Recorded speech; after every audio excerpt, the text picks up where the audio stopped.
I was at home, and I have two daughters at home, and they have a robot with two tiny wheels underneath. You know those robots? And you can drive them around. Does anyone have a robot in here? A small one or something? Who has a robot at home? I'm just curious. Hold your hand, please. A little bit higher. Otherwise, you're the only one. 1, 2? Only 3, 4 people in the room have a robot. Okay, somehow I expected more people would raise their hand. At least my daughter have a robot, and what I think is super funny about it is that they put them in a bed, like a doll or something, and they really care about this robot. They think the robot has feelings, that the robot is sad or does need attention or something. So I think that's a good example of how intimate you can come with technology. So technology is becoming more intimately involved in all our lives. That's a more general thing, and I see people nodding right now. Okay. It has enormous potential to bring us all closer together, but on the other hand, technology can stand in the way between you and some other person, or stand in the way of social interaction. So that's our topic for tonight. Welcome at the second Art and Tech Café here in De Veste in Delft. Who was present at the first one? It was quite some time ago. No, not any people here. Yes, you were. Well, that was an Art and Tech Café about equality. I will not elaborate on that. Now we're going to talk about intimacy. So when you think about intimacy, what's the first thing you think about? Intimacy. Trust. Nice word. Any other associations, words, thoughts? Everything is good. Interaction. Closeness. Closeness. Nice. Connection. Connection. Exploration. Exploration. Nice. Vulnerability. Vulnerability. Sex. Sex. Yes, somebody had to say it. Intimacy and technology. Are there other words coming to your mind? Intimate technology. Action. Affection. Affection. Ah, yes. I was thinking of sex. Okay. Sex, action, affection. Yes. Privacy. Yeah, good one. Other words that come to mind?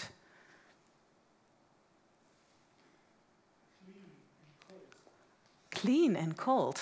Yeah, I hear a lot of sort of more positive words, maybe? Fleeing. Clean and cold? Fleeing. Fleeing. Yeah. Are there other more negative associations? Addiction. Addiction? Other challenges or? Maybe also confronting, maybe. With intimacy, that can be confronting. Can be confronting. True. Okay. Fear of missing something. Fear of missing something. Nice. Risk, maybe. Risk? Yeah. Loneliness. Good. Nice. So I hope I turned a button on in your minds about this topic, intimacy and technology. And I hope you're looking forward to what every speaker here is going to say, because we invited an artist, if I can put a label on you, artist, a scientist or a philosopher, I could say, and a designer here. So, and it's good that all these perspectives on this topic are here, because it's quite a complex topic. And I think all of you have different thoughts about this topic as well. So it would be nice to discuss it with all of you. tonight. So you're not only going to listen, but you're also going to participate. So that's why I would like to hear your voice tonight as well.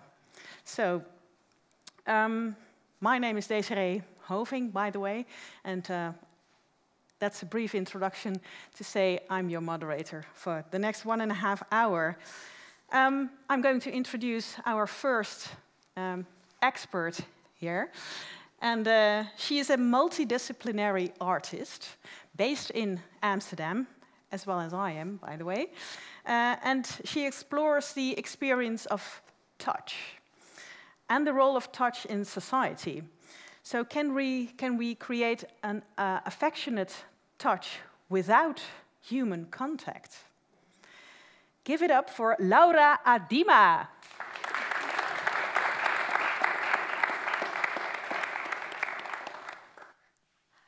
Hi.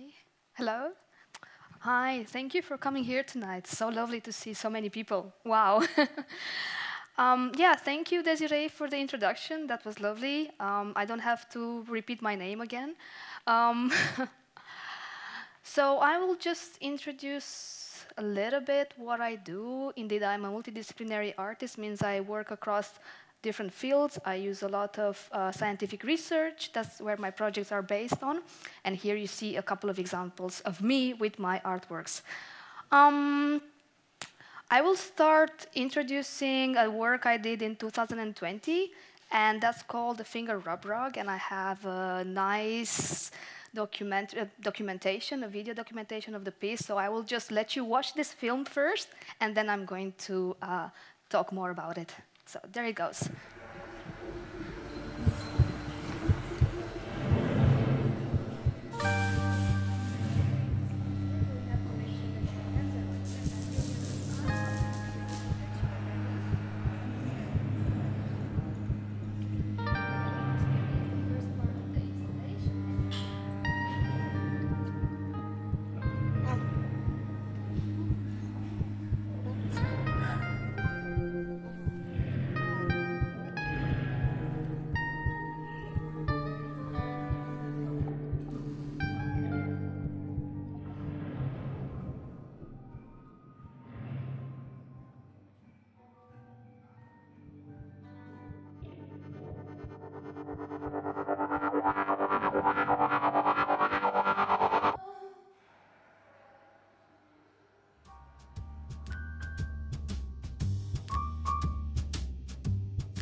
Okay, so what you just saw was the Finger Rub Rug installation, and it's a multimedia installation featuring a sculpture in the shape of a mattress, composing out of 1,300 fingers. The fingers are molded after my partner's fingers, and it's also placed into this isolated room where people have to go in by themselves. So I close the door behind them, and they are told they can do anything they want. They can touch the fingers, they can lay on it, everything is allowed. You also heard the spatial soundtrack that's also composed by my partner, who is also here tonight. And what's so special about the soundtrack is that it's based on the different interpretations that the people had when facing this artwork. So from one corner, there were more scary elements, from the other corner were more erotic elements, and depending on the moment they got into the room, their experience got shaped also by the soundtrack. And additionally, there was a haptic speaker placed underneath the carpet that was pulsating in the rhythm of a heartbeat that was slightly slower than the average heartbeat, putting people into a calmer state of mind. So at the time I was premiering this piece, it was supposed to be premiering in, I think, March 2020. Then the lockdown hit and everything stopped, so I could not release this piece. It came a couple of months later. But then brings me to my next idea, to the next artwork I developed. So we were in lockdown, and I was seeing people feeling very lonely. There was a lot of touch deprivation and a very fast technological advancements and digitization. So people were interacting with technology more, and that became a constant in their daily lives. So I was thinking then, can I use technology to connect people in a physical way, not only with screens, for example? So the idea of Future Affair came at that moment, and is based on research on C-tactile afferents. And these are nerve endings that respond to soft, slow touch. So when this kind of touch is felt, our brains respond to it by releasing chemicals such as hormones, oxytocin, for example, and these are responsible for our feelings of bonding. That's how we connect with each other on a biological level. And this is not only happening between humans, but also among animals. Then my question arises, can we replicate, can we simulate this kind of touch if we know the parameters of loving touch? And are humans irreplaceable in this equation? So from this idea, I made the first proposal. How can this work? I had a control panel, a sculpture, that when you would caress the curved surface of the sculpture, it will activate a caressing machine. And the finger would move at a constant speed of 3.1 centimeters per second, which is within the optimal range of stimulating the C-tactile afferents. Further, 1 year later, we developed it into a full-scale installation, and this featured 2 cabins. The first cabin hosted the control panel sculpture, and the other cabin, the caressing machine. And we also updated the machines. Let me go back. Maybe it takes a while. Okay, so we also updated the machine. So now it was featuring 3 silicone fingers instead of 1, and we also introduced a consent button. So when the person wanted to when the person accepted the touch, they could lay their hand on the cushion, and when they did not want the touch anymore, they could lift their hand, and the machine would stop immediately, and the other person got some feedback in the other cabin. So what you see now is how the sculpture responds when there is no consent. We had some unconventional testing locations. For example, I exhibited this at Central Station, and passerbys could walk into my booth and experience the remote touch delivered by the silicone fingers. And in this way, we could also get feedback from all kinds of different people, because it was not in an exhibition or in an art situation. So we got very nice, sincere reactions from people. So yeah, I use this feedback further in developing and innovating this work, because of course the machines were great, but as artists we are doing constant iterations and versions, so now I'm working on improving this artwork. Question? Yeah. The person receiving the touch, does he or she know that there's another person controlling it? Yeah. Yeah. So the visitors get a little bit of explanation before they go into the booth, and they know there is another person on the other side. And they also have a little camera, so they can see the arm of the other person. They don't see the identity, but they see that there is another person and that the fingers are moving in the direction that they are caressing. These were some fun examples from how we build this in my studio. So this was all done in my studio.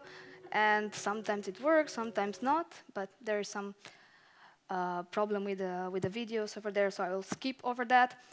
So now I'm collaborating with the University of Technology in Hamburg to bring this artwork a bit further, like to make the technology work, you know, like properly. And we are looking at connecting any two places on Earth, so you could have the interface here in Amsterdam, and the robot could be in Asia, and they could still communicate with hardly any delay.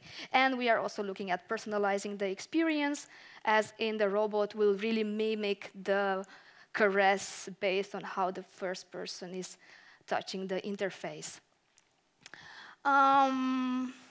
Yeah, so for me it was very important to think about consent, because a lot of times, you know, when we talk about technology, we don't really think about how to involve consent and introduce this kind of protocols in interactions. And for me, it was interesting to see how people reacted to the consent button, because it created a space for discussions that otherwise would not happen. So a lot of women told me, oh, it's so much easier to stop consent by just pushing a button, because I don't have to give explanations, I don't have to be emotionally involved, I just can do this and that's it. So that, for me, was very inspiring, and I continue developing now the consent pods, which are two handheld devices that people can touch and feel, and they can give each other consent by turning a switch over here. But this was the first prototype, and now I'm working on developing this consent protocol even further and see if I can create more complex interactions. And I think this is all I had to tell you today. So thank you for listening. Thank you, Laura. Yeah. And I'm touching this, but I think we don't really need it in this room, do we? We do for the recording, I hear. Okay, because we can understand each other. We did that. So if you want to say something, I'll come to you.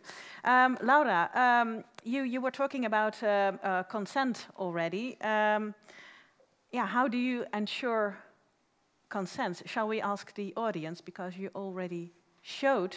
Are there other ways that you can ensure consent if touch is done by technology? Are there other ways? That's a creative mindset. I'm just thinking out loud here, but yeah. If you're talking about consent, you could agree beforehand what are your the things you like and things you don't like. Yeah. So that could be a way that. And how could you agree by pressing a button, like Laura said, or in other ways as well? Well, the thing I'm now mentioning is that beforehand you say these are things I would consent to and this not, so that you're actually the one that's executing it, so the robot knows these are the boundaries already. Yeah. Okay. So you can program the robot. Yeah. Okay. Yeah. Good. Interesting. Are there other ways? Yes. Well, I want to say immediately then there's already like an issue coming up, because I think what's interesting about intimacy, someone said it before, is also exploration. Yeah. So often you don't really know what you would consent to or not consent to before you start, or at least, if you would have all the boundaries there, maybe it's not so interesting anymore. So I just want to say that I guess that wouldn't really solve everything. Yeah, that's an interesting thought, that you cannot only give consent beforehand, but there should be an option to give consent during the process. Yeah, whatever that process is. Yeah? I guess I'll use the other mic. Oh yeah, it works, of course. Don't want to have cross feedback. Right, but maybe as a follow-on to your point about exploration, right? Do you believe that having this like additional technology, this intermediate layer, makes you want to do more than you typically would do if it was face-to-face, right? So I collaborated with Laura on this project way back in the early stages of it, and I remember her very first exhibition was in a church confessional, the very first proof of concept. And the entire experience just felt so delightfully wicked. And you were like, can I, right? Like you had that same thrill that you had when you were like 13 and kissing for the first time, right? Like does that open you to doing more because you know there's technology in the way? Oh, there's another question though for the audience. Does technology invite you to do more? Perhaps to rephrase the question, why do we need consent? I'm very curious why Laura A Dima, why you insert the possibility for consent actually, because you're into this experiment. You know it's an experiment. So why do you need consent? Okay, and then we go to your question. Yeah, this Laura, can you answer this? Yes, of course. It was really needed, I think, because you're in that space. You're with the machine. And of course, I wanted to give the people the opportunity to stop the experience at any time. If they don't like it, they don't feel comfortable with it, they can just leave their hand and the machine stops. And this can happen during the duration of the interaction.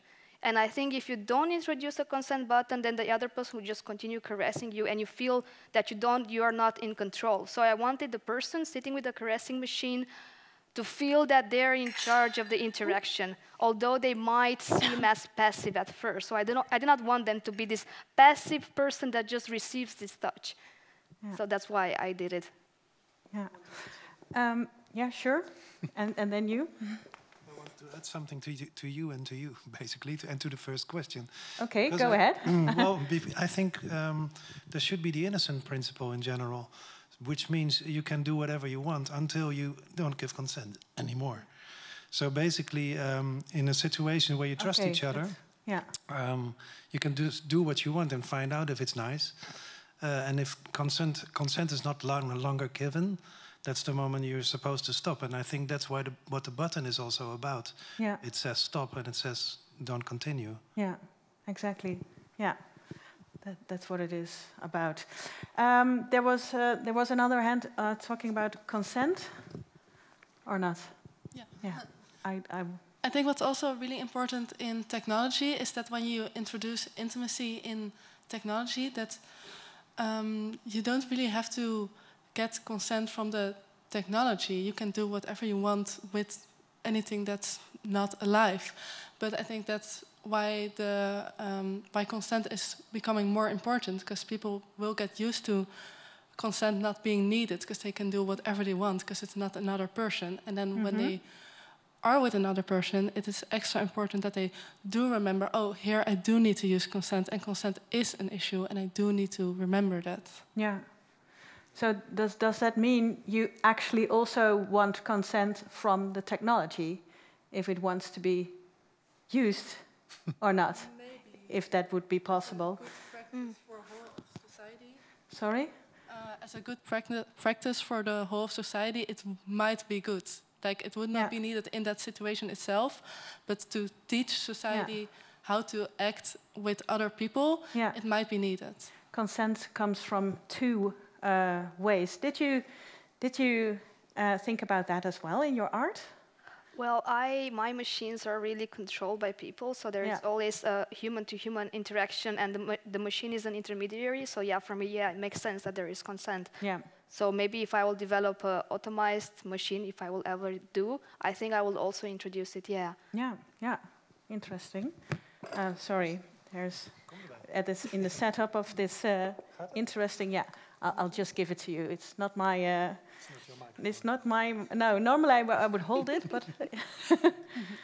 I think it's really interesting to hear that most people are also assuming that the parties in this interaction are people who are able to consent. So I think that's so important that you're dealing with technology and the ability to consent, because most of the places where I've seen in the research I've done, robots and touch being used is, for example, nursing homes. And you know, that's a very intimate, maybe going to the bathroom as an elderly person, you have to use a robot because that's easier, it's more efficient. We don't need 3 people carrying you, we just need 1 person and a crane.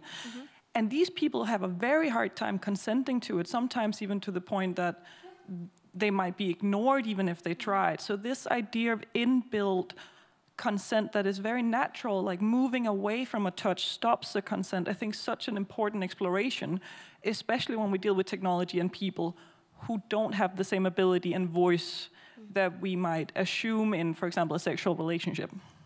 Yeah, but why do elderly people not have the ability to give consent?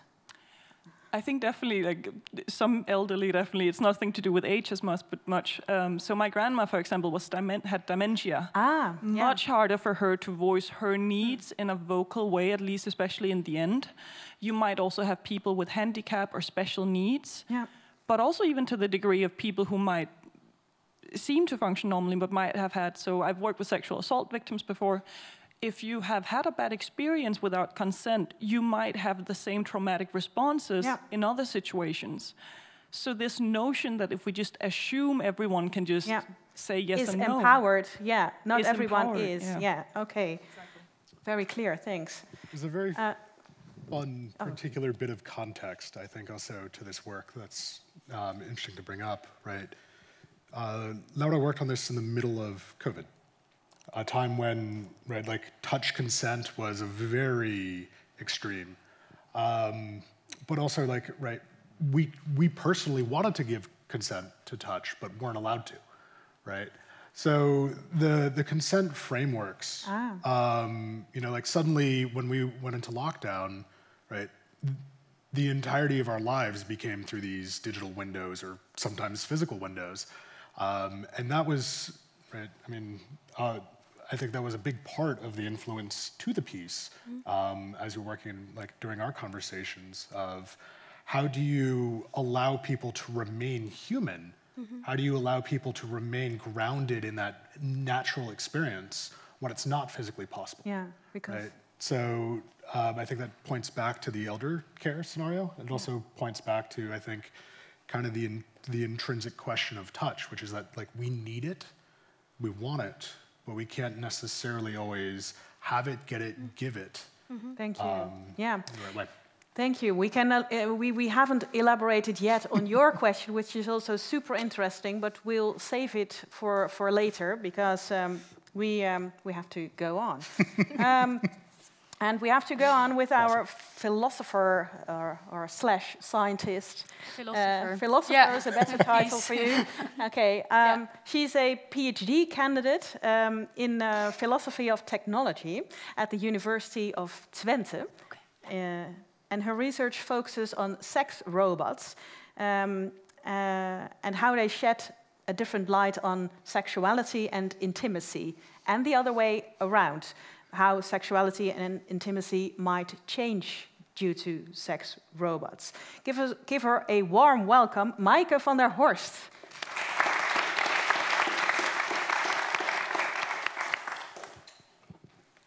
So, thank you, Desiree, as well for the lovely introduction. I think it's impossible to have a technology event without some minor technological issues, because I was supposed to show a video here, but we will look at the screenshot instead. So this is a screenshot of Harmony, and Harmony is one of the most well-known sex robots that is currently in production. And if the video would have worked, you would have been able to see her moving, but we have to imagine that for now. So what is really interesting is that these sex robots are already in production. So theoretically, it would be possible for most of us to go online, to go to a web shop and order and personalize and customize a sex robot and have it delivered to our houses. So that's something that I kind of want to reflect on with you tonight. I don't have a lot of time and I have to really narrow down my own research focus. So what I first want to do is that we briefly talk about Harmony and how most researchers in the field conceptualize sex robots. By the way, the field that I am working in is indeed philosophy. specifically philosophy of technology, and then I am also particularly approaching it from a psychoanalytic perspective. I will come to that later as well. But first, briefly, what is a sex robot? And then I want to take you through two potential problems or challenges that we can think of when it comes to sex robots. And then I want to also hear your reflection on those potential challenges. So, what is a sex robot? I included a screenshot from Real Doll's website. And most philosophers of technology tend to share a definition of what a sex robot is. There are three characteristics for one. The first one being that the robot has to have a humanoid form, so that it has to resemble an actual human. The second one is that it has to be embedded with some degree of artificially intelligent technologies that, for instance, enable the robot to move by itself or to speak. And the third one is that the robot has to be explicitly designed to, with the idea in mind of giving people sexual gratification or sexual pleasure. So, when we look at this marketing page of Real Doll, I think that two things tend to come out. The first one is the wide variety of options that can be customized that you can see on the right part of the screen. And the second being that the way that women in this picture are represented would, I would say at the least be stereotypical, or maybe some people would say pornographic or unrealistic. So that in itself can also introduce some problems. And with that, I want to take you to the first potential problem that we can think of when it comes to sex robots like Harmony. And I also included a picture of Henry, because it is not only women who are, or female-looking sex robots. We also have male-looking sex robots, and there are also some non-binary ones, even though they are a lot less popular and a lot less advanced in their development, because there is less demand from the market, as of now, at least. So as I said before, the robots tend to embody a very specific understanding of what it means to have sex, what is sexy, and what it means to be sexual. And I think I can explain why this might be problematic even better from a sociological theory. This is called sexual script theory. And this theory tries to explain that what we think might be our most private and intimate desires when it comes to sexual interactions are actually really deeply shaped and formed by culture at large. So you can think of, for instance, pornography that has a huge influence on what we think sex should be like, what it has to be like, how we should perform, what we should want. Other examples can just be the religious and political climate in a country, but also the way you were raised, the kind of sex education that you have received, or the lack of sex education that you have received. All of these things, they deeply influence the way that we desire and what we think sex should be. And I think these sex robots, at least in the way that they are developed now, tend to present us with a really hypernormative and fixed and perhaps limited idea. So that can, I think somebody in the room also said sex is about, or intimacy is about exploration, it's about trying new things. It might be problematic if sex robots represent us with a very limited view of what sex, could be or should be. Then the second potential problem that I want to discuss with you is the potential avoidance of friction. Now, what do I mean with friction? I mean a certain sense of discomfort and a sense of things not always going exactly the way we want them to go, which I think is also an essential component of human relationships and human interactions. Because we always have to, when we communicate with each other, also at times face disappointment, face the feeling that somebody else might want something that we don't want, and how do we deal with this kind of messy human reality that we are all embedded in. I think potentially that sex robots could be a way to avoid that. And I want to point to an awesome study that recently came out, where they interviewed people who own sex dolls. and they did in-depth interviews with them. And I just want to read out some of the quotes of that study. So the first one being, "I know my dolls will always be there for me. They will never be critical, never be snappy. They'll never talk about me behind my back, and they'll never cheat on me." The second one being, "Literature knows de ferne Geliebte," which is a reference to Beethoven, by the way, a composition of Beethoven. It means something like distant beloved, "who can be loved freely because she cannot disappoint. A doll cannot either. She doesn't even get older." Right? So I think when we are looking at these quotes, it kind of points in the direction that perhaps we want to avoid some of the things that make us human, like being disappointed, being lied to, getting older, basically not being perfect. And this is also reflected in the marketing page of Real Doll. Again, Real Doll is the company that produces the sex robot Harmony that we saw at the beginning. I wanted just to take a quick look at the tagline, because I find it really, I'm not really sure what to make of it. The tagline says, "Get real," and then below it, "Nothing beats the real thing." So what do we mean? Is this, should we read this as a kind of message to the potential sex robot consumer saying, "You better get real, you will never be able to find a woman in real life who is as beautiful and as attractive as Harmony, so just get real"? And nothing beats the real thing, nothing beats the real doll, or nothing beats humans? I don't know, I just found it a really particular way where we can also see the kind of tension between real humans and the sexuality that we can experience with each other and the promises that the sex robot technology then makes. And again, just some quotes from the same study that I also mentioned before. "Maybe I can't believe that such a woman exists," such a woman like a sex doll, "or that if she exists, I can never meet her or marry her. I appreciate the doll being better than life." And then the second quote, "She originally had green eyes, but I changed them to blue eyes because I like blonde women with blue eyes and big breasts." Well, there you go. You also don't have to deal with the fact that your partner or your potential sexual interest doesn't have the eye color that you like. You can simply, thank you, you can simply change it to the way that you like.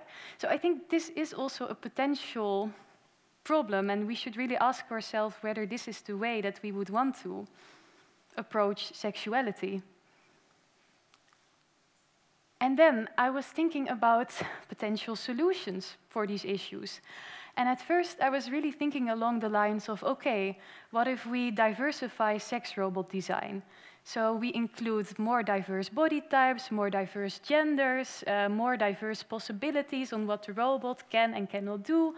And we also include imperfections, so that the user of the sex robot will also have to deal with maybe consent not being given, with rejection, or with the robot wanting something that the user doesn't want, right? And I still think that that might be the way that we should go, but also that is not the ideal solution. And I think we can see that in this quote. However, the concept of an advanced sex robot that is almost indistinguishable from a real human paradoxically makes it seem pointless to build sex robots.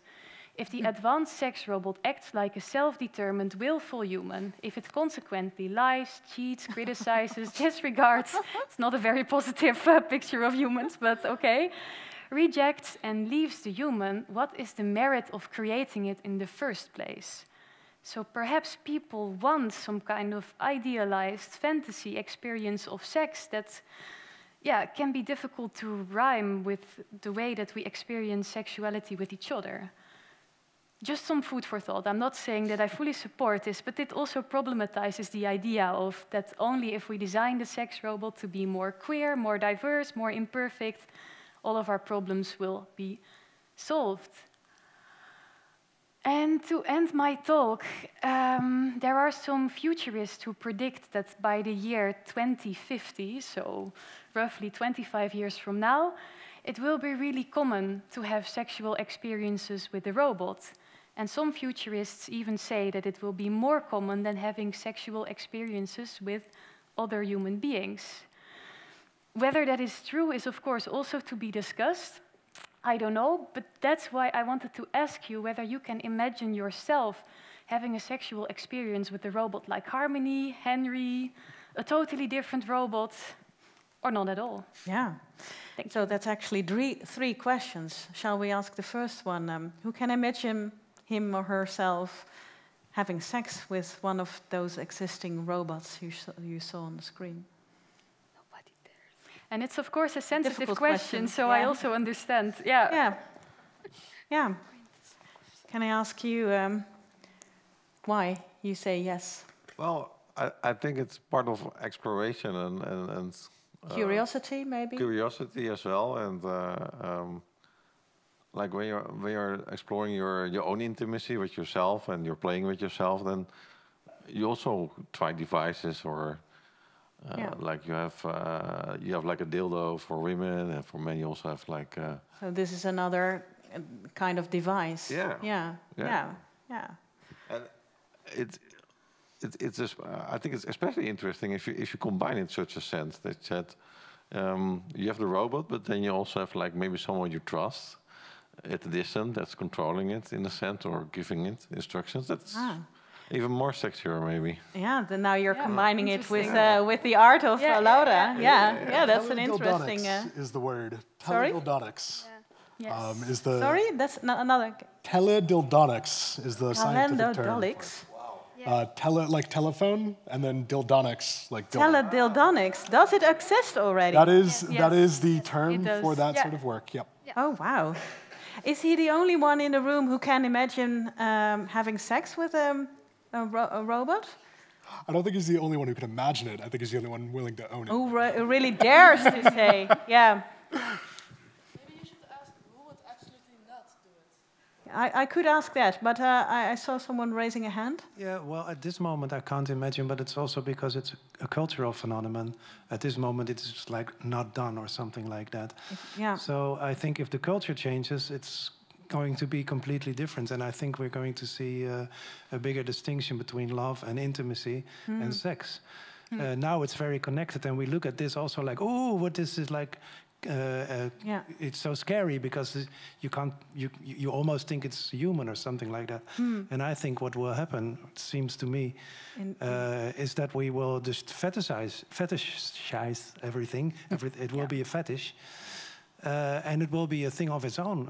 It's not unthinkable that everybody has sex with robots and relationships with other people. Yeah. Yeah, maybe just to briefly comment on that. Indeed, at least the people who were interviewed for this recent study, they all said that they experienced a lot of social stigma. Some people tried to hide the fact that they had a sex doll, but some were found out in the end.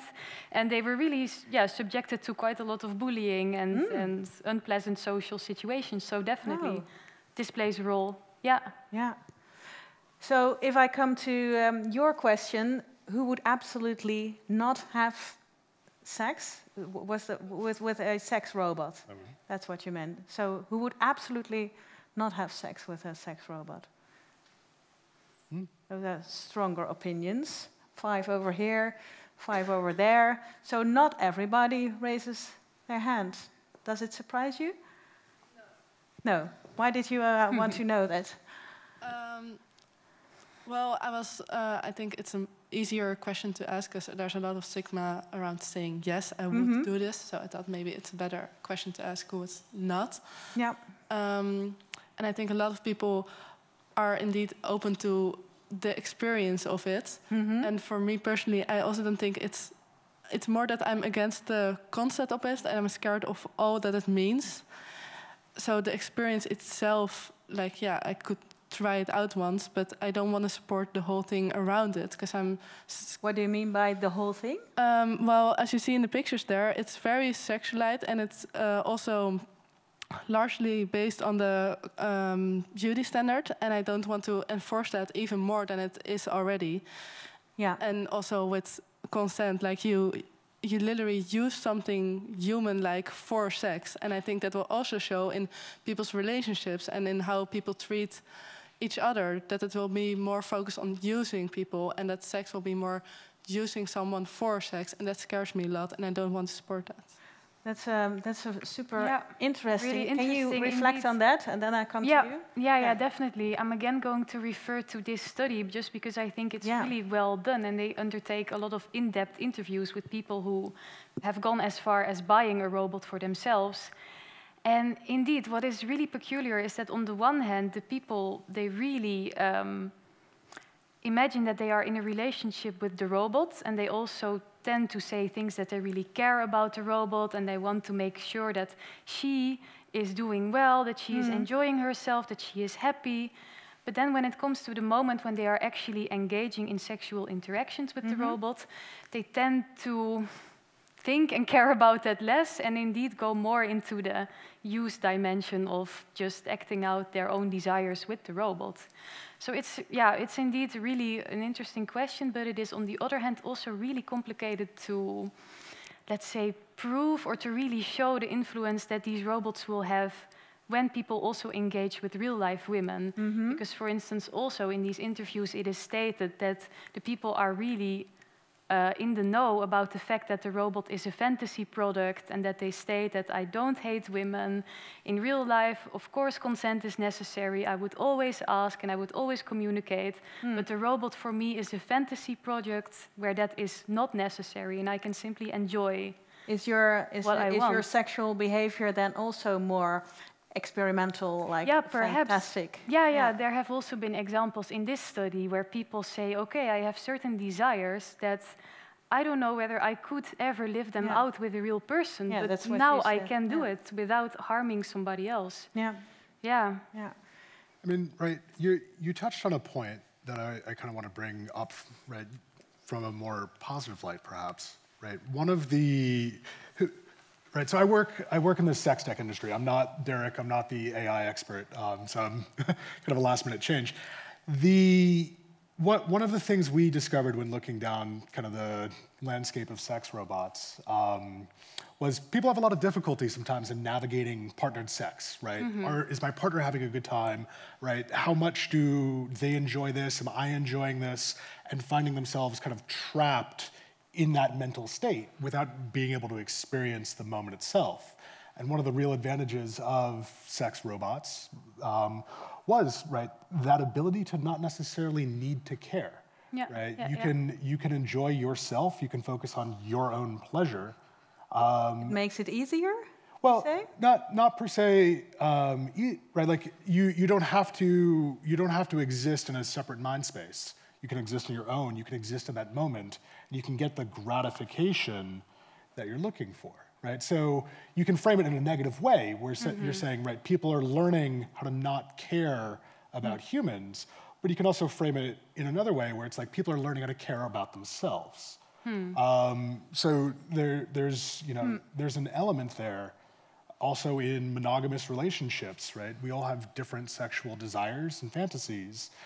How do you live out a fantasy your partner doesn't enjoy, doesn't want to do? Do you require them to bend their consent and their desires to meet yours, right? We've all done this back and forth with our partners. Or do you find a third option? And this is the other positive value sex robots can have. Thank you. Yes, I want to say something that builds on what you said, where like a negative aspect of sex robots is that users would become worse sexual partners to possible older people.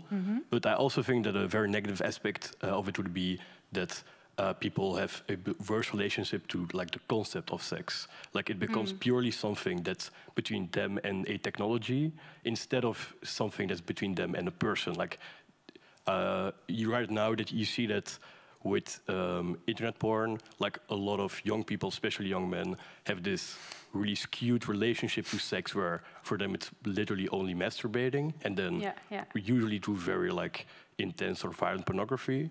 And it feels like this is, or like the sex dolls are kind of like the natural endpoint of this, to my opinion, pretty negative evolution of how people perceive sex in society. Yeah. Maybe just first to briefly come back to your point. Another example that I wanted to bring in that is perhaps somewhat more positive is also that there is at least quite a lot of academic debate on sex robots for people who are on the autism spectrum, because they tend to sometimes struggle to kind of understand sexual interactions and what is appropriate and what is not. And they also tend to be faced with a lot of anxiety when there is a potential human sexual partner. So in that sense, a sex robot can be kind of like a training tool or a way for people to gain more confidence and to practice, and then with more confidence go out in the real world and engage with people sexually. So yeah, that can also be a positive application of it. Yeah. And then will it? Yeah, a very particular image of sex, right, is basically what you said, that is not necessarily positive for you. Yes, so maybe just, and also, I don't know how much time we have, but maybe very I short. can Yeah, wrap up with this is this the last comment. remark. Yeah, because on the one hand, I want to be really careful with policing people's sexual desires and fantasies, because especially fantasies, I think, sometimes are not realistic and can be something else than what you would actually want to do with your partner. But then on the other hand, I think many people are not really aware of this fantasy dimension. So indeed, as you said, a lot of young men watch porn, maybe under the impression that that is realistic and that that is how sex should be. And then when they are engaging with a real world other person, they are disappointed or frustrated because they live with unrealistic desires. Whereas if potentially people could see sex robots and pornography as a space of fantasy that isn't necessarily the way sex is like, but maybe can be helpful in some ways or can offer inspiration or creativity, I think that would be a step in the right direction. Yeah. It depends whether it changes our norms of sex or not. Yeah. Yes. Yeah. So sorry, I have to go on. You can talk to me later after the event if you want. No, during the event as well. But please hold your question in your mind. You're the first one to go to after our next talk. So thank you for now. We are not finished yet. And before we go to our last speaker, our third speaker, we have an intermezzo. And we have an intermezzo with two student artists. So, and they made that piece of art that's standing hidden over there. Shall I announce you properly? He is a student mechanical engineering, and she is a student of architecture at the Technical University of Delft. And your names, Sjoerd Verheij and Lara Maas. Welcome. Yes. And I'm curious, who has been watching that piece of art, actually? Because it's a bit hidden, but that's part of the tension here. Are you going to watch or not? Have you been watching? Some people, 6, 7, and here 2, 3? Okay, so there's a whole bunch of people who can watch it after this event. So we don't want to explain everything here about the event, but of what it looks like, because not everyone has actually looked at the art piece themselves, so maybe a little introduction. And Lara is going to explain what can they look at. Well, a very important thing about this artwork is that it has multiple sides. So make sure to look at both sides and to stand closely, because when you... So here is an entrance, and at the other side too. Yeah. And you also have to stand really in front of it, because there is a mirror in the middle, and there's shown something directly, and there's also a part that you can only see when you look at it via the mirror. So make sure to look really close and to look on both sides. Exactly, you have to be really intimate with the piece of art. Yeah. So, Sjoerd, why did you create it? Well, why it was asking me to make a art piece for this installation. The theme I got with was technology and intimacy, which I thought was very interesting to start with, because technology and intimacy have become quite interconnected in the way we live our lives. Yeah. So I made it specifically for this, and it just came to me as I was going through my life as is, and I built it. Yeah. This is what it became. So what happens in your life? Can you mention an example? Well, I think because this just came to me as maybe you could say maybe as a dream or something. Yeah. But afterwards, I would like to explain I started to think about it more. What I thought was very interesting, especially one of the, well, we didn't explain quite what it looked like. So it has two sides. One encompasses the way technology and intimacy can be very well integrated in our lives. The other side means how it can drive us a little farther apart. The way I thought of it was as one side you will first see a picture of a very cute couple taking a nice selfie of their day-to-day life. But in the mirror reflection, you can see that they're both in their bed on their phone, scrolling through Tinder. And it has a flashlight and a dildo in the exhibit, which kind of shows that sometimes in life we tend to, what do you say, you need to show yourself to other people, but there's only so much you can show in a short amount of time when you don't have the time to form a real intimate, proper connection. And through technology, it can sometimes be very easy to take what you can fit on a single picture or a single description or a Tinder biography and kind of reduce yourself to everything you can fit in there, in the same way you can sometimes in interaction, as sexual interaction, reduce yourself or another person as nothing more than like a flashlight or so with this piece of art you try to warn us somehow that we must not reduce ourselves with technology or with social media. Well, yes, there's only so much you can fit on a screen. There's only so much you can fit in a single picture, and there's only so much information you can put in a Tinder biography. I've used Tinder only very rarely. What's on your Tinder biography? Oh, what was on it? It was years ago, but I imagine it would be like spontaneous, sporty, cool, whatever. Yeah. 6'1", taller than six foot. By the way, I'm single right now, but. But there's only so much you can fit in a single biography. And why is that bad? That you reduce yourself? Well, when I was on Tinder years ago, you would have a conversation. It would be the same conversation over and over again. Just the things you put on there, like what are you, a traveler? You would have the same conversation 8 times about where do you travel to, what do you travel, where have you been, and just sticks to the same thing that you can fit on there. Like in description, it was like of me. There was still my coffin carrying job, which I had also a couple of years ago. I need to update my LinkedIn. I never do.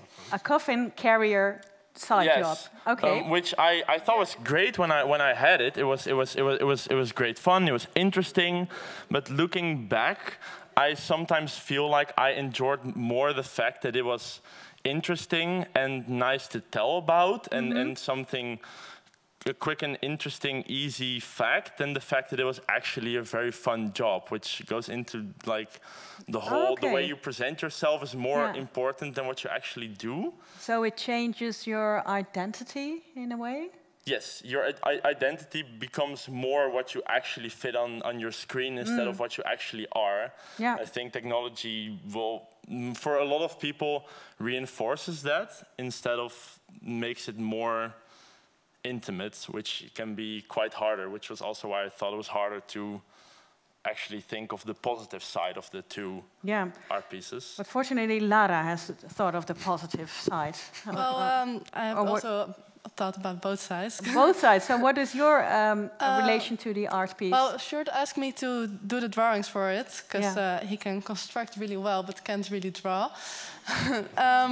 And I had complete freedom in that. And my idea with that was to show that even though technology can, of course, connect us, like when we're far away from each other, we can call, we can text, we can do everything. That's shown on the good side of the technology.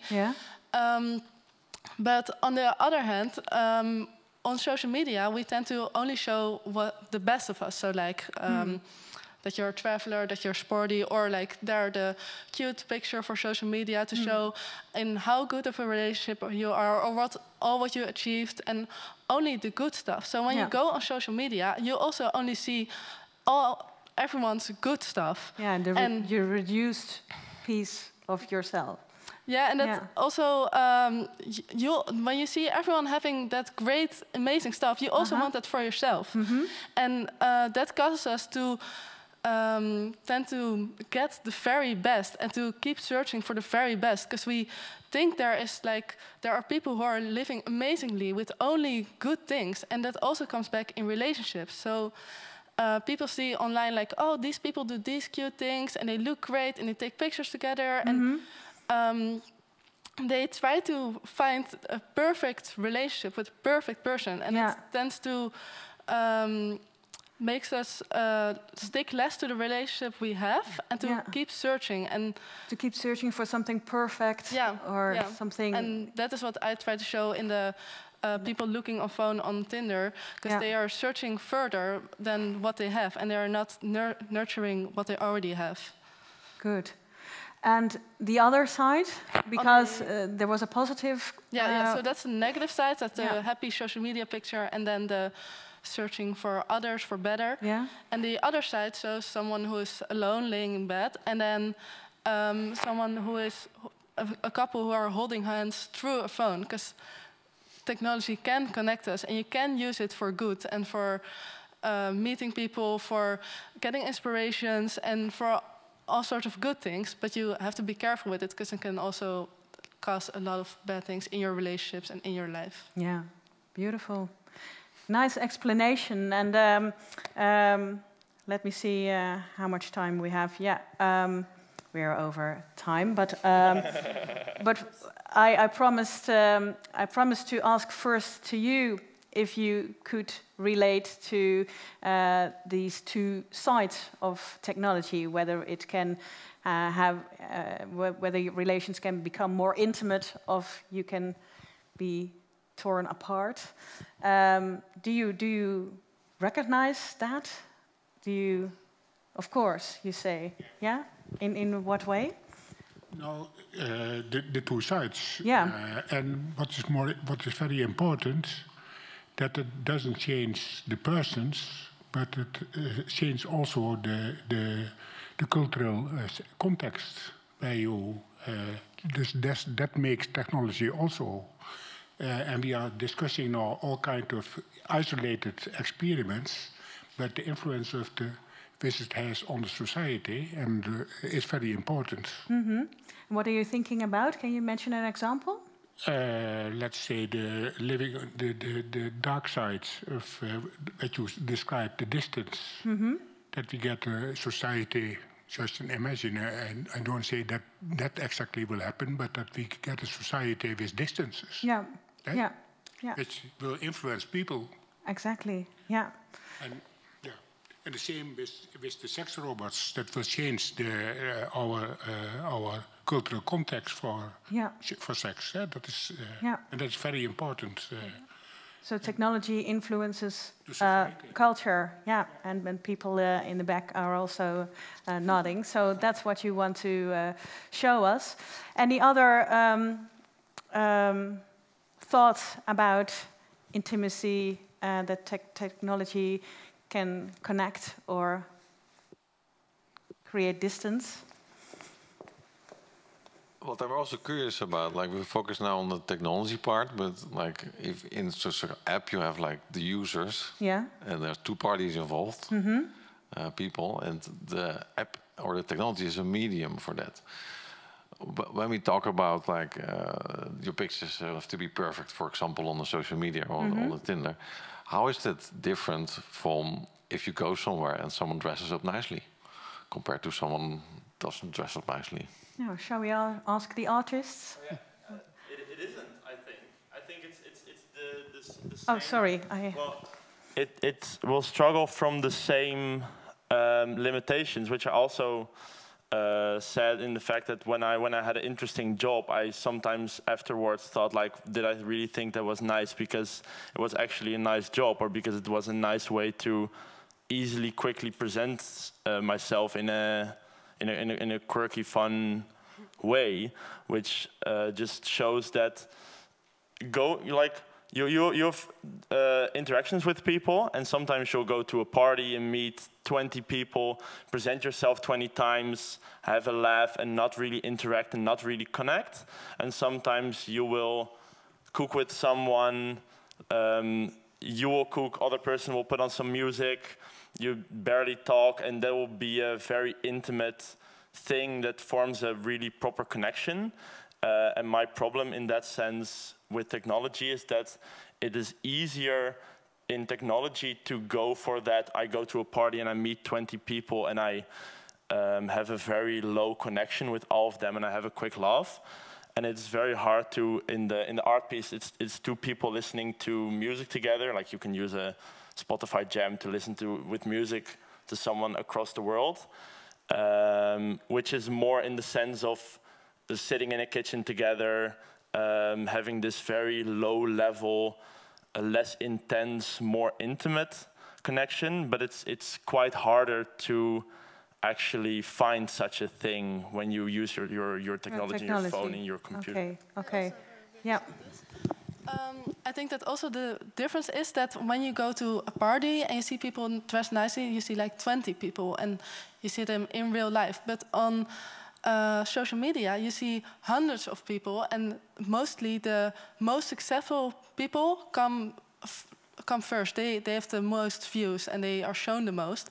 And there are also a lot of filters and things you can put over it to make it even better. So it's not real anymore, and that makes a big difference, I think. Okay, nice. The last words have not been said about this connecting or dividing of technology. I'd like to thank you, Sjoerd and Lara, and do I pronounce it right? Lara. I hope you will invite people at your piece of art, and you will all have a look as well. So thank you for now.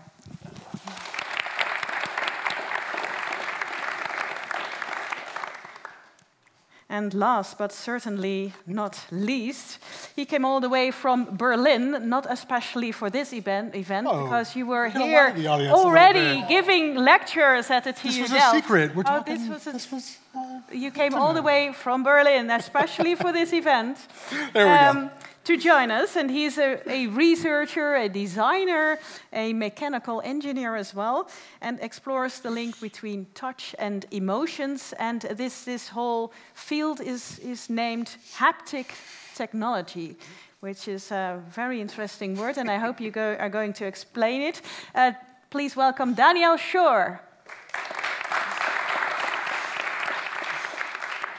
Yeah, so I offered to fill in last night for Derek. Unfortunately, he's got a sick kid at home, right? He's got to handle one of these very intimate things that I think most parents in this room would love a robot to solve, right?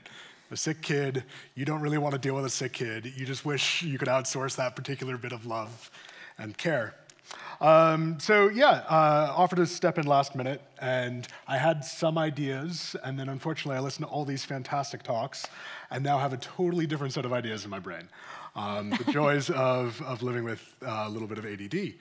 But yeah, right, so I work around touch, and I work primarily on how does touch help us connect to ourselves in a mental way? How does it help us connect to our body, right, in a physical way? But also, how can we use touch and how can we use technology to connect between people? So I'm going to ask real quick, right? Just make sure you're like super close up on my face. None of the audience can be seen. Just quick show of hands.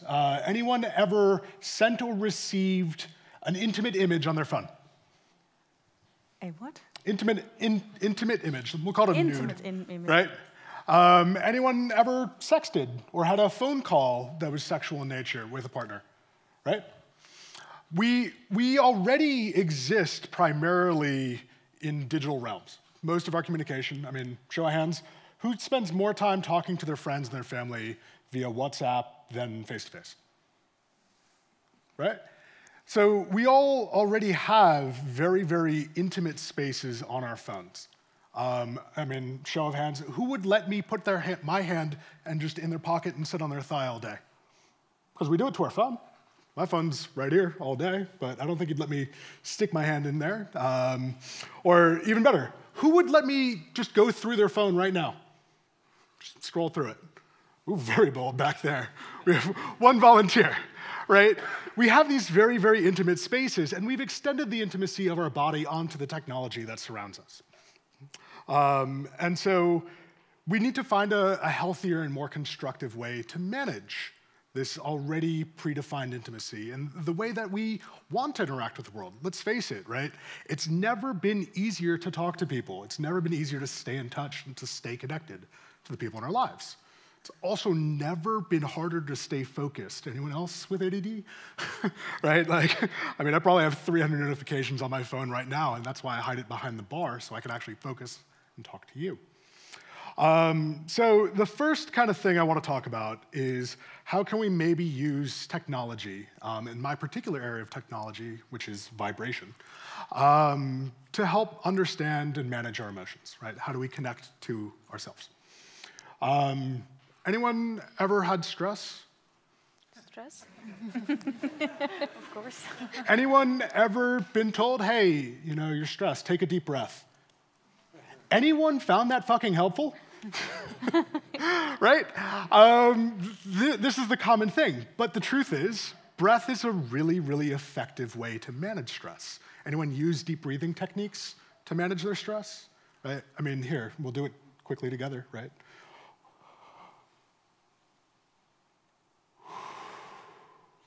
Anyone feel a little bit better? I'm a little more calm, right?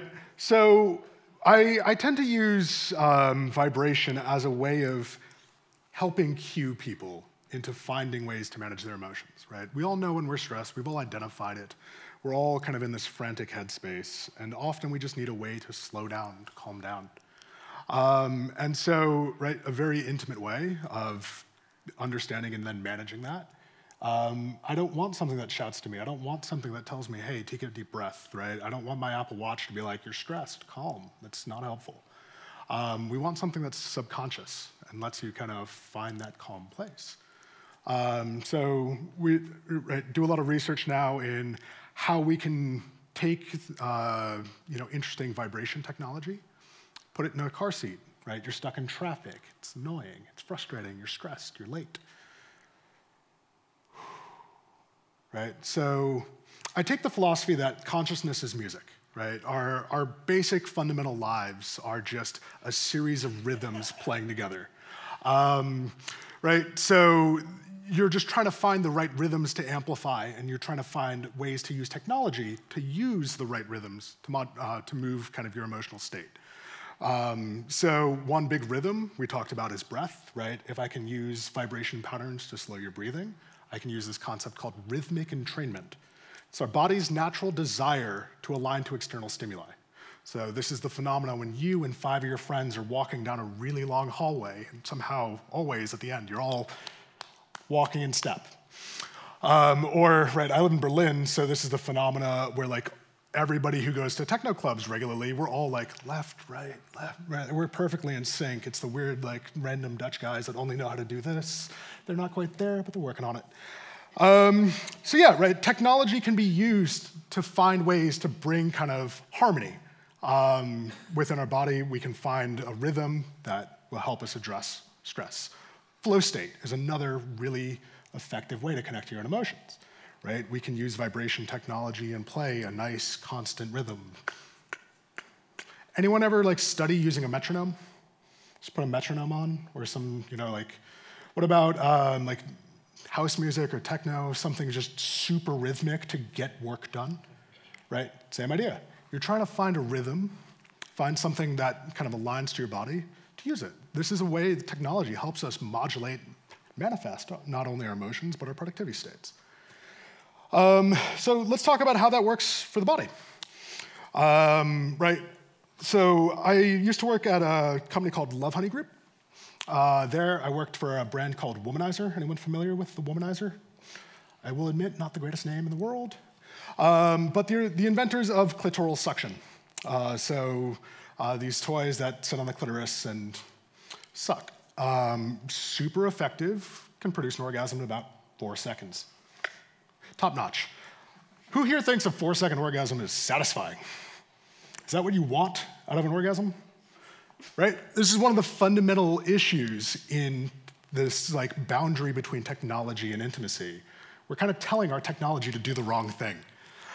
So when women masturbate, or female-bodied individuals masturbate, typically the motivation is not, I want a climax, right? Like, let's face it, most women initiate sex without any expectation of getting off. They've just kind of accepted that fact.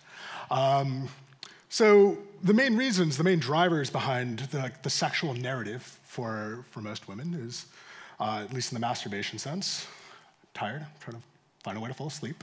I'm stressed, and I want to find a way to relax. Or I don't feel pretty and I want to feel sexy. Climax is not a driver. It is something that's nice to have on those narratives, right? You're on this journey, but if we can build something in 4 seconds, I'm not going to feel sexy, I'm not going to reduce my stress, and I'm probably not going to fall asleep. So how can we use patterns? How can we design different user interfaces? And yes, I'm sorry, I know the UI on sex toys is terrible. To create calm, to create space, right? Rather than building toys that are moving us towards a higher energy level, how do we build toys that slow us down, right? Give us a moment to start appreciating what we're actually experiencing, helping us kind of connect to ourselves, feel, and then once we can actually feel a sensation building up, right? Now that I've found what's happening in my body, I can use more and more of these rhythms and trying to get everything to fire and sync, and boom, a much more satisfying experience, right? So it's partially a challenge of we're telling technology to do the wrong thing. Engineers, I myself held 2 degrees in engineering, are really dumb, right? We're really good at building to requirements. So you give us requirements, that's what we'll build. If the requirement is produce climax, we're gonna be very efficient about it. We're not particularly good at talking to women, but we're very efficient. This is a German company, by the way, so sehr gut, right?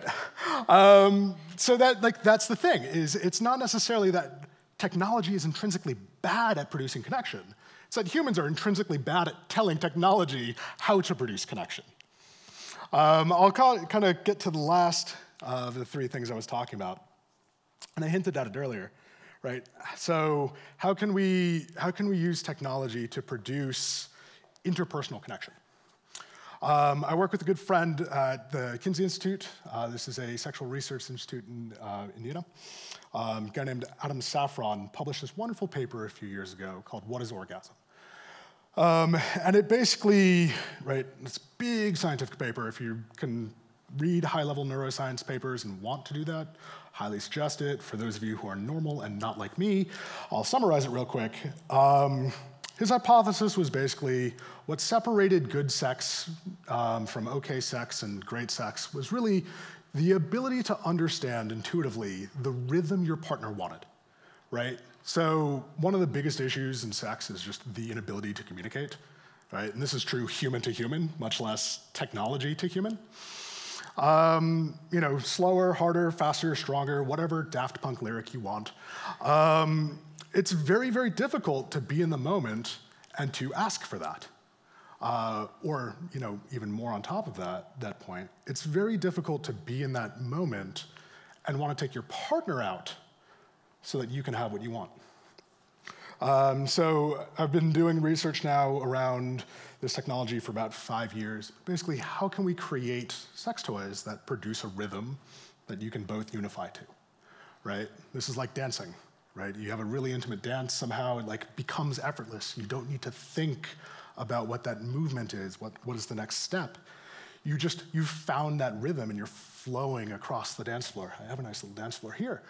And so, you know, we can build toys, we can build tools, we can build technology to help us produce these things. The neuroscience is there, the design is there, the mechanical engineering is certainly there. But whenever we discuss technology and intimacy, we kind of immediately push back, right? And it's partially just we're asking for the wrong things. We've gotten really, really good at connection, right? I live across the world for most of my family. I still talk to them every day if I want to. But the dopamine hits are built around a different thing. Or we've gotten really good at producing super effective 4-second orgasms, I swear, right? Like 92% of women can do it in 4 seconds if you give them this toy. But it's not necessarily the right question. So yeah, that's the kind of thing I wanted to throw out to the audience today. You know, some of the discussion points here is not necessarily that when we talk about technology and intimacy, right, are we okay with intimate technology? We've all agreed we're okay with it. We live intimate lives through our tech already. The real question is, are we asking the technology to do the things in the right way? So with that, I think I'll turn it over to you guys to ask questions to all of us. But do you have anything for me first? Yeah, but it's a nice question, though. Can you repeat it? Oh, God. So, are we asking I've technology to do the right thing? Did you say that? Yeah, right. So maybe the question is, right, like, in order to produce intimacy, are we asking our technology to do the right thing? And if not, what should we be asking the technology we have on hand today to produce intimacy? Anyone want to tackle that one first? Ooh, quite a difficult question. I think most technology is made to be sold, so it's made to sell. And hooray, capitalism. And then the producers try to make something that sells. And well, I kind of noticed in your story that you really emphasized the 4-second orgasm. You seem quite proud of that. No. Our marketing team is quite proud of it. But exactly. Your marketing team is quite proud of that and tries to sell with that 4-second orgasm. It sells. It sounds nice. It's a good catchphrase. It sells. But it's not like you just told us what we need. No. So I think that makes it really hard to tell technology to do things that we need, and instead we tell technology to do the things that sell. Yeah. 100% agree with you, right? One of the most difficult things to do in the world is to sell nuance. I mean, so most sex toys, the top like 30% of intensity levels are just there for marketing. They're far too strong for most people, you know, within the bell curve of the psychophysics. You tested it? Oh, yeah. Okay. Right, so lots of, good God, the amount of testing we've done. Okay. Interesting. There's a reason these toys cost so much money. A lot of it is just testing. Yeah, right, so a lot of that is just people not knowing what they want, not knowing how to ask for it, and saying, ooh, that one has 15 levels and that one has, it's Spinal Tap, right? These speakers go to 11. Like, these go to 10, but it's the same volume. This is how people buy sex toys today. It's not just that the companies are marketing it to you this way. It's that consumer education isn't there. The communication isn't necessarily there. You don't have, right, within sex toys in particular, an educated consumer base. Yeah. But you said you had 3 main reasons what women or what users want. Reduce stress, for example. Can't you just sell it as a way to reduce stress? Did you try that? Oh, well, I mean, like, I often, when I talk to people about sex, right, about my work in sex tech, it's not all I do. For now. Yeah, I always joke, right? My job is, like, I just wear the t-shirt, good vibes only, unironically. I do, like, laptop trackpad clicks and things like that, too. But within the sex tech space, it's kind of hard to really sell stress reduction. I thought so. Right, yeah. like it's not what people are buying. When I'm talking to people like, hey, you know, you spend $200 on this sex toy, they're like, oh. I'm like, how much did you spend on your last 3 bad dates for mediocre sex? And they're like, oh. Yeah. Right? But like, it's a very personal conversation to really get people to buy it. It is. I'm going to Maaike. Oh, you have a mic. Yeah. Yes, it works now. Yes, it does. Yeah, I think you know a lot more about this than me, but I was thinking when you were talking about stress reduction, about the Hitachi wand.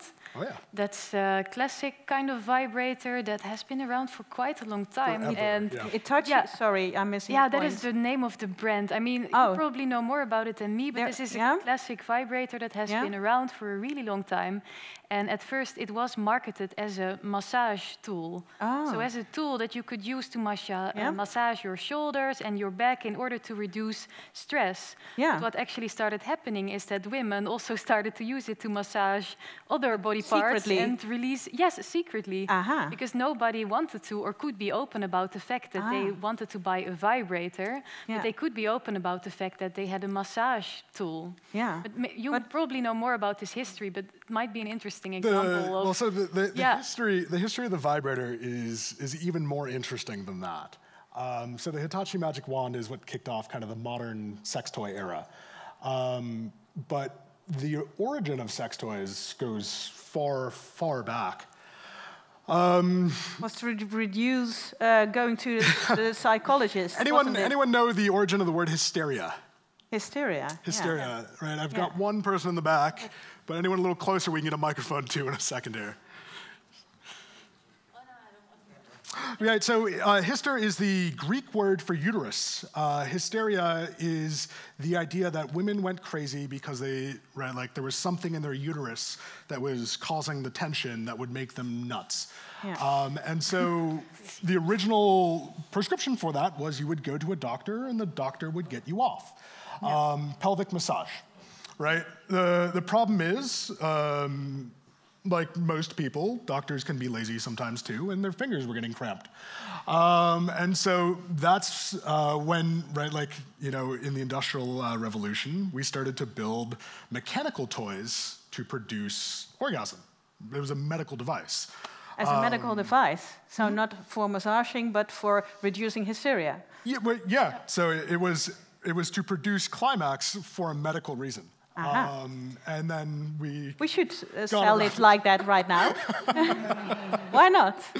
Yeah, so the history of sex tech is a fascinating one and very deeply tied to humanity. Okay, but I liked what you said about engineers, because I think there are a lot of engineers here in the room, or not? Am I nodding? We're in Delft, so that's why. And here as well? Yeah.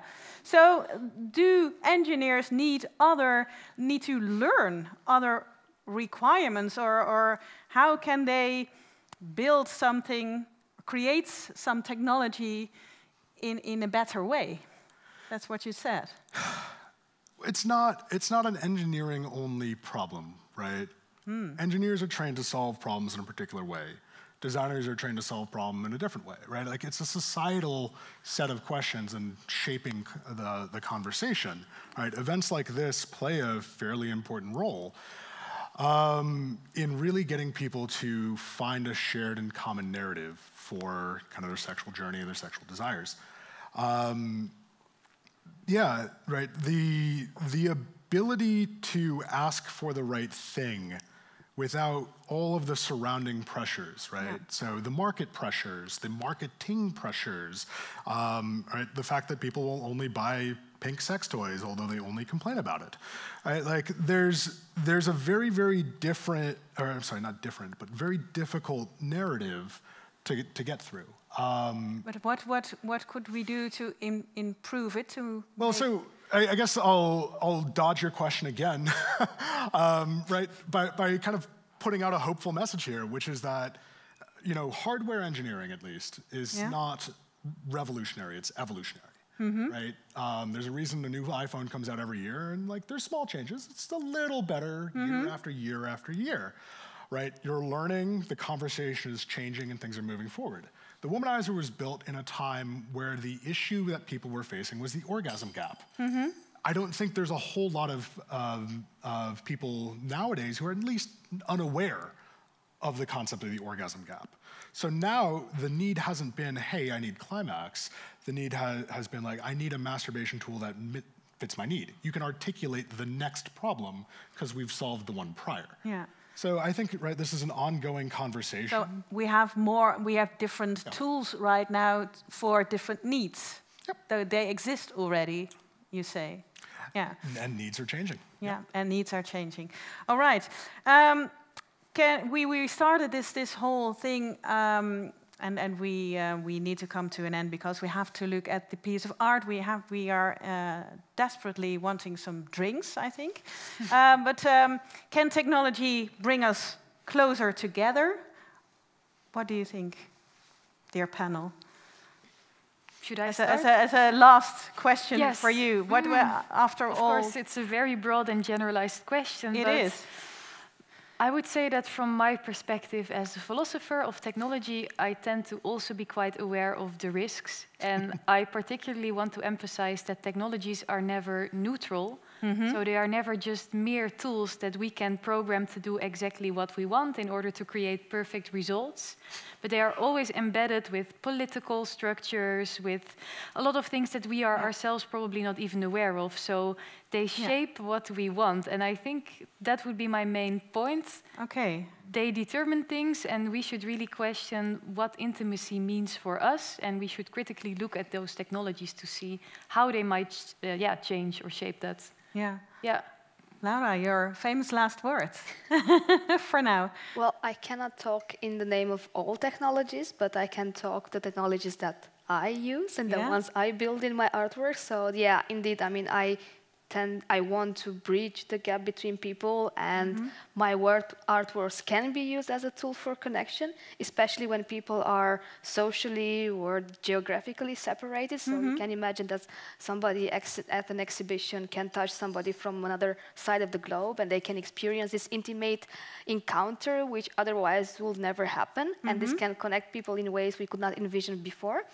And I think art can also be a powerful tool. Art and technology can be a powerful tool to open the discussions about these subjects. Yeah. And I also must say that in March, Future Affair comes to Delft. So if you want to experience it will be on show at the festival that's called For the Love of the World.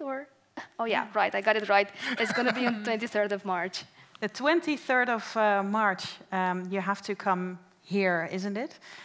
For a festival. And what is this festival about? For Love of the World, is it about art and tech as well? Art and tech is definitely part of it. We also have a series of philosophical cafes as part of the program, and we'll be looking at the world through all different kinds of lenses and new eyes, and try and find a new appreciation for the world around us and each other. Nice. So put it in your calendar right now, the 23rd of March, 2024. I'd like to thank our dear panel for now with a big applause. Yeah.